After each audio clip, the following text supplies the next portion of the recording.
Do you know what time it is? It's strawberry time. Fresh strawberries are in season, and we're making no-churn keto strawberry ice cream.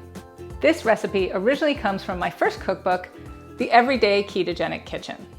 But I'm updating it a little today to make it softer and more scoopable right out of the freezer. So the first step is to make a strawberry puree. We're going to need 8 ounces of strawberries, and they can be fresh or frozen. If you do use frozen, make sure you thaw them first and let them drain a little to get out any excess moisture. So just pop your berries into a blender or a food processor. We lost one. You know I love Swerve sweetener, but it tends to make ice cream rock hard and it's very hard to scoop. So if you replace some of that with either allulose or Boca-Sweet, you get a much better consistency right out of the freezer. We're going to add a 1/3 cup of sweetener. And because strawberries have a high moisture content, they can be somewhat icy in an ice cream.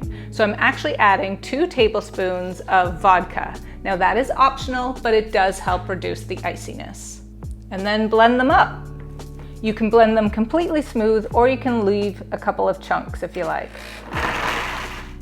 No-churn ice cream really needs a thickened base. And you can use a number of things, but for this recipe, I really like using sour cream. It's rich, it's thick, and it gives a little bit of a tang that offsets the sweetness of the strawberries. So we're adding a cup of full-fat sour cream. Then we're gonna add 1 teaspoon of vanilla extract and our strawberry mixture. And we wanna whisk that all together until well combined. And we'll just set this aside. The next step is to whip some cream. Whipped cream is the other thing that gives no-churn ice cream proper structure.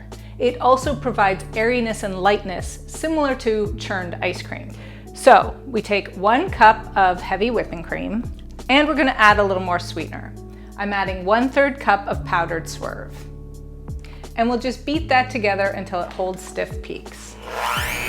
And the best part about whipping cream, you get to lick the beater.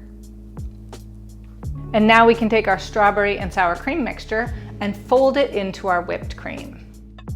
And once you have those 2 mixtures nicely combined with no real streaks remaining, you can transfer it to a freezer-safe dish.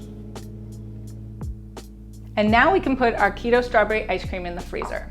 No-churn ice cream typically takes at least 6 hours to set. And if you use allulose, it might take even longer. So I suggest leaving it overnight. See you back here tomorrow. Welcome back, guys. My ice cream has been in the freezer for almost 24 hours. And if I played my cards right, it'll be nice and scoopable still. So let's give it a try. So far so good, it's scooping super nicely. Oh yes! Hooray! I don't have to even let it sit out for a few minutes.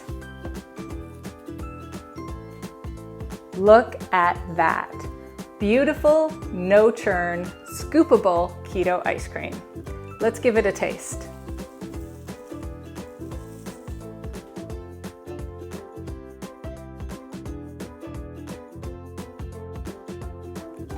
That is summer in a glass.